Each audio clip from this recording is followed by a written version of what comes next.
الباي تشارت، وده احنا بنستخدمه في حالة عرض بياناتنا على هيئة دايرة. بيبقى عندنا دايرة ومتقسمة بالشكل ده، كل إدارة مثلا متوضح لنا القيمة أو النسبة اللي حققتها من الدايرة اللي بشكل عام بتمثل النسبة واللي هي 100%. كل دايره منهم او كل اداره منهم حققت قد ايه. ممكن نضغط من الاليمنتس هنا نحدد الداتا ليبلز ونغير الكالر نخليها باللون ده علشان يوضح لي والله كل اداره حققت كام. انا عندي اللون ده بيمثل المانيفاكتشرنج فحقق الرقم ده، الماركتنج حقق الرقم ده، وهكذا. ممكن نقف على الداتا ليبلز نقول له فورمات داتا ليبلز، انا عايز اظهر البيانات بتاعتي مش بس فاليو، انا عايز البرسنتج كمان، فيبقى ظاهر لي القيمه والبرسنتج بتاعتها قد ايه. ممكن نشيل الفاليو ونخليها برسنتج بس، فيبقى ظاهر لي بشكل بروفيشنال كده كل اداره حققت قد ايه. طيب يفرق ايه الباي تشارت عن الكولوم تشارت او البار تشارت؟ ولا يفرق اي حاجه. في النهاية الاتنين بيمثلوا لي نفس القيمة وبيظهروا لي نفس البيانات، ولكن بشكل مختلف، علشان يعني من المشاهد او الشخص اللي انت بتعرض عليه بياناتك ما يحسش بالملل ان انت عارض عليه داشبورد كاملة كلها عبارة عن كولمز كولمز كولمز. فاحنا ممكن نعرض بياناتنا بالشكل ده. ومن خلال كمان الشارت ديزاين ممكن نيجي نقول له والله انا عايزها تبقى بكالر سكيما معينة، بحيث ان هي يبقى تدريج لون الازرق او تدريج للون اخر، بحيث على حسب الهويه البصريه اللي انت حابب تعرض بيها بياناتك فتعرضها بالشكل اللي انت شايفه انسب ليك. طيب امتى نستخدمها وامتى ما نستخدمهاش؟ في حاله ان بياناتك اكتر من 7 او 8 قيم، انا بشوف ان الباي تشارت مش هيبقى فعال معاك. يعني مثلا لو انا جيت هنا، انا البيانات اللي عندي دي قاريه القيم بتاعتها منين؟ قاريه القيم بتاعتها من دي اتش. طيب لو انا جيت هنا مثلا رحت كاتب كاستمر سيرفيس، ضفت اداره جديده، تمام، فابتدت تضاف معايا هنا. وهاجي هنا والله هقول له كمان اوبريشنز، تمام، فضفت لي اداره كمان. وهضيف هنا كمان في كومبلاينس، مفيش كومبلاينس فهضيف اداره جديده كومبلاينس، بحيث ان انا يبقى عندي عدد كبير من الادارات. في حالة عرض البيانات بالشكل ده لما هنيجي نبص هنلاقي ان في ادارات مش ظاهرة معايا، مش واضحة معايا. يعني انا في ادارة صغيرة جدا كده اللي هي الادارة دي والادارة دي والادارة دي، مش ظاهر لي القيم اللي حققوها، مش ظاهر لي البرسنتج بتاعتهم. وعلشان اظهرها لازم اكبر حجم التشارت عندي بشكل كبير جدا، ده لو ظهر معايا. وفي الحالة دي الباي تشارت مش هيبقى افضل طريقة لعرض بياناتي في لحظة زي كده. طيب امال احنا في لحظه زي كده بنستخدم ايه؟ بنرجع تاني نحدد الكولوم تشارت بتاعنا ونقول له لا اعرضها لنا بالشكل ده، في اللحظه دي بقى انسب ليا.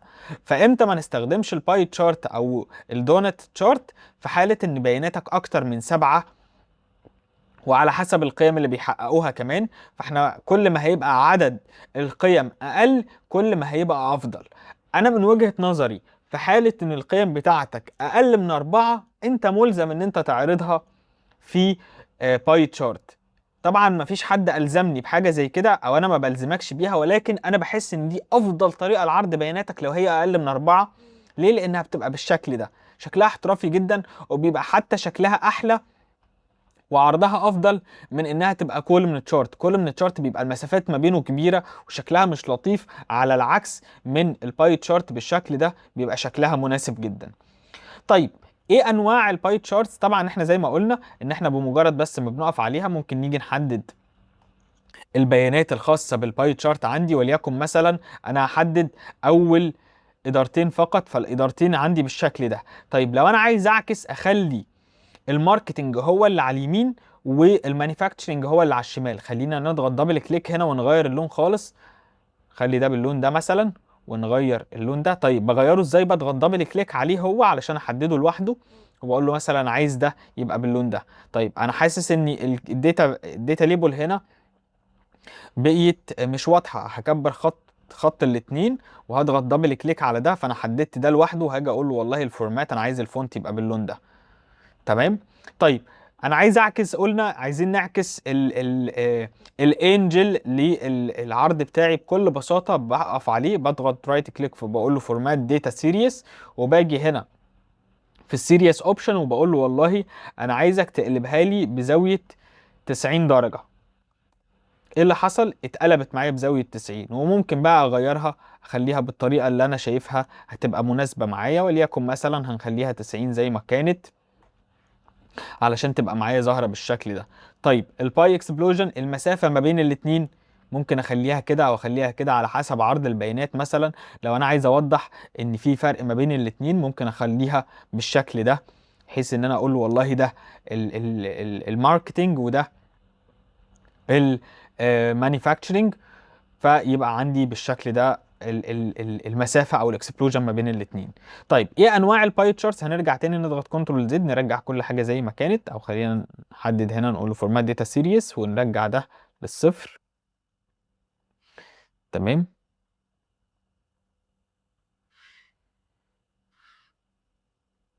عايزين نكبر كده نخلي مثلا 4 زي ما قلنا. تمام. فكده عمل لي فروقات ما بين كل آه ما بين كل اداره والتانيه، فبقى عندي بالشكل ده. وكده رجعناها زي ما كانت مره تانيه. طيب ايه انواع الباي تشارتس؟ هنرجع تاني نقول له والله تشينج داتا، تشينج تشارت تايب، وهاجي اقول له والله في الباي انا عندي الباي تشارت الطبيعي بتاعي، وعندي هنا ال 3 دي باي تشارت اللي انا هيبقى معايا الباي تشارت عندي بالشكل ده. طبعا باين بميله شويه، ولكن علشان احنا مختارين لون كحلي هنا او لون غامق جدا فمش واضح معانا اهو. ابتدى يتضح معانا، فواضح ان هو بشكل 3 دي شويه. وممكن اغير كمان حاله ال 3 دي عندي تبقى شكلها ازاي بما هو يتراءى ليا او يتناسب مع البيانات اللي انا بقدمها، احددها بالشكل اللي انا عايزه. خلينا نغير الكالر سكيما نخليها بالوان مختلفه علشان يبقى ظاهر معانا بالشكل ده. فده بالنسبه لي التشارتس او ال 3 دي. عندي بعد كده الباي اوف باي، لو انا عايز اعمل تقسيمه من تقسيمه، والله مثلا انا عندي هنا الماركتنج والمانيفاكتشرنج وهنا الاذر. طيب الاذر ده اللي هو 40% بيمثل ايه بالظبط؟ بيمثل الكواليتي اشورنس والفاسيلتي اند انجينيرنج. طيب لو انا جيت هنا باجي اقول له والله البوزيشن بتاعي عايزه يبقى فاليو، ولا عايزه يبقى برسنتج، ولا عايزه يبقى ايه بالظبط؟ طيب عندي كمان هنا اخليها بوزيشن، مثلا انا عايزها بالبوزيشن. الفاليوز ان سكند بلوت، انا القيمه السكند بلوت ده انا عايزها تبقى مكونه من قيمتين، من 3 ولا من قيمه واحده ولا من قيمتين ولا ايه بالظبط؟ طيب خلينا نوضح دي بشكل تفصيلي في حاله ان انا عندي هنا مثلا 8 ادارات فمتوضحين معايا بالشكل ده. الاتنين في المية دول بيمثلوا ايه بالظبط؟ الاتنين في المية دول بيمثلوا الاوبريشنز والكاستمر سيرفيس، بحيث ان انا لو عندي قيمة صغيرة ابتدي اعرف اعرضها بالشكل اللي انا عايزه بالشكل ده، وابتدي اقرر انا عايز اعرض ايه منها واقدمها ازاي. دي احدى مميزات الباي تشارت او باي اوف باي. ومن هنا طبعا زي ما احنا كنا اتكلمنا الليبل اوبشن، انا عايز اعرض الفاليو ولا عايز اعرض الفاليو والبرسنتج ولا عايز اعرض الشو اوردر لاينز، لو انا عندي الشو ليدر لاين، ولا عايز اعرض الفورمات الفاليو فروم سيل، انا عايزك تعرض لي القيمه من الخليه، ولا الليجند كي اللون نفسه بتاع الخليه اللي هو الخاص بالقيمه يعني. انت عايز تعرض ايه بالظبط؟ طيب السيبريتور الفاصل ما بين القيمه والثانيه، وليكن مثلا هقول له الفاليو والاسم الكاتيجوري نيم، تمام، والبرسنتج. طيب انا ممكن اجي اقول له والله انا عايز تبقى سبيس مسافه ما بين كل واحد والتاني، او انا عايزه نيو لاين يبقى كل واحد فيهم في سطر اسم الاداره والقيمه والبرسنتج. طيب الليبل بوزيشن انا عايزه في السنتر يبقى جوه الباي تشارت بتاعي، ولا انسايد اند، ولا عايزه اوتسايد اند، ولا عايزه بيست فيت اللي انت شايفه مناسب قدمه لي. لا انا عايزه اوتسايد علشان يبقى ظاهر معايا كده. والفورمات اللي احنا كنا اتكلمنا عنه قبل كده في اللاين تشارت بنقدر نغيره ازاي. حتى هنا في الباي اوف باي بنقدر نغير البوزيشن، ممكن نخلي الجاب ويتس بالشكل ده، ممكن نخليها اكبر، ممكن نخليها اصغر، نغير الجاب ويتس ما بين الاثنين. تمام. الاكسبلوجن المسافات ما بين الاثنين. السكند بلوت سايز حجم البلوت سايز او الباي الصغير ده، عايزه يبقى كبير، عايزه يبقى اكبر، عايزه اصغر، مساحته تبقى كام في المية، فبنقدر نعدل عليها من هنا. وده واحد من التشارتس الجميلة جدا الحقيقة اللي احنا بنقدر نعتمد عليها في عرض بيانات، جزء من بيانات نعرضها بشكل منفصل. عندي بعد كده البار اوف باي بقى العكس، او مش العكس، يعني احنا هنا عرضنا باي اوف باي، هنا بار اوف باي نفس البيانات ولكن عرضها لي، قال لي الاذر ده اللي هو ال 2% او ال 1559 ده بيمثل ايه بالظبط؟ بيمثل جزء منه في الكاستمر سيرفيس وجزء منه في الاوبريشنز. وطبعا زي ما اتكلمنا وبنعيدها تاني، اي جزئيه في التشارت عندنا ممكن نضغط عليها دبل كليك ونغير الفورمات الخاص بيها، نغيرها بالشكل اللي احنا عايزينه والبيانات اللي احنا شايفينها انسب لينا ونعرضها بالشكل الافضل لحاله البيانات اللي احنا شغالين عليها. اخر حاجه عندنا اللي هي الدونت تشارت. الدونت تشارت هي باي تشارت بس متفرغ او فارغ في النص، ودي احنا بنستخدمها بشكل كبير في حاله ان انا مثلا انا هعرض البيانات دي كلها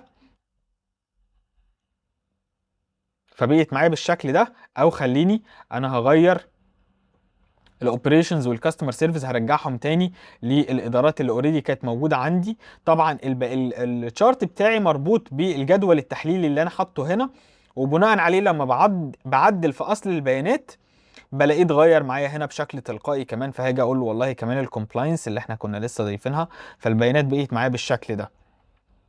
طيب نيجي نقلل هنا، اقول له اعرض لي البيانات من هنا لهنا. طيب خلينا كمان انا عايز اعمل حاجه جميله، بحيث ان انا عايز اوضح لكم الفرق ما بين القيم بتاعتي بشكل تفصيلي هتبقى شكلها ازاي.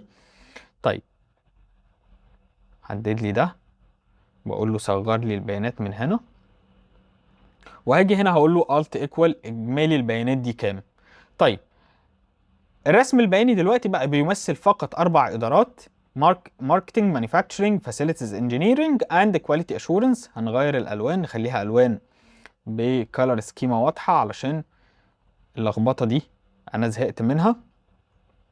نقف هنا على ال داتا ليبلز وهنقول له والله انا عايزها باللون الابيض، او خلينا نغيرها نخليها بلون واضح، يعني اختاروا لنا لون يا جماعه،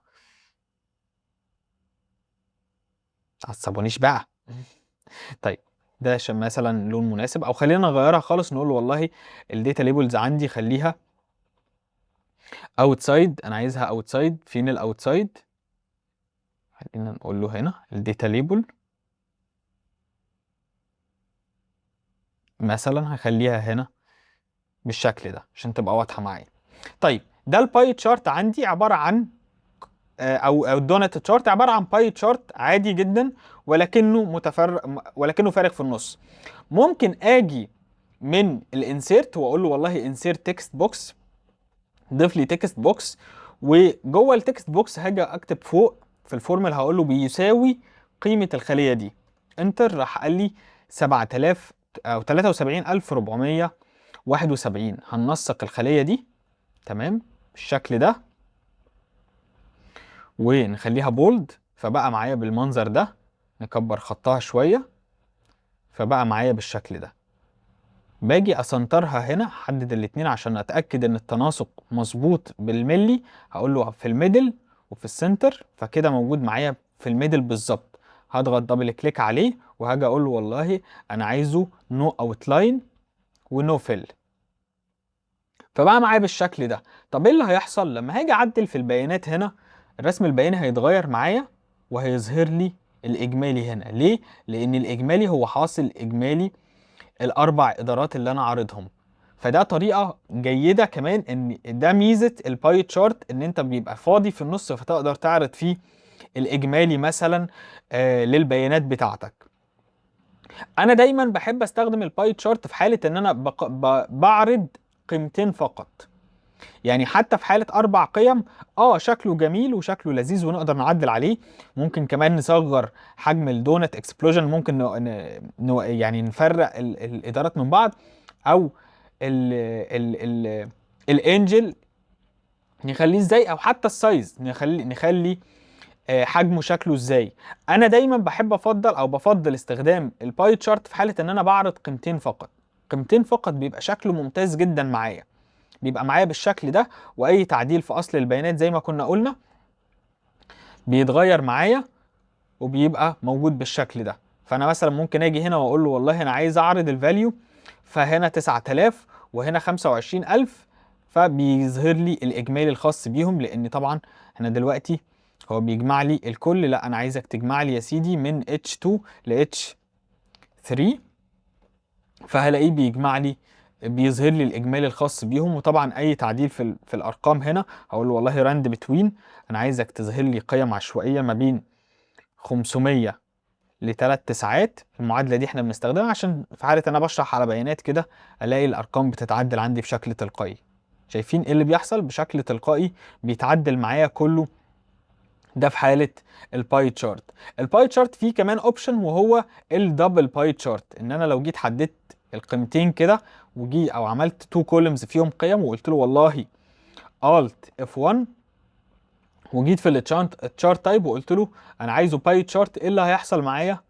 اظهر لي تو باي تشارتس كل واحد فيهم منفصل. وده احنا بنستخدمه في حالة ان احنا بنعرض قيمة، مثلا لو جينا هنا قلنا دي بيانات 2025 ودي بيانات 2026، فيبقى مثلا 2026 هي القيم الخارجية و2025 هي القيم الداخلية، فيبقى بيوضح لي القيمة اللي حققتها كل إدارة خلال كل سنة. يعني احنا لو جينا هنا قلنا يير 25 وهنا يير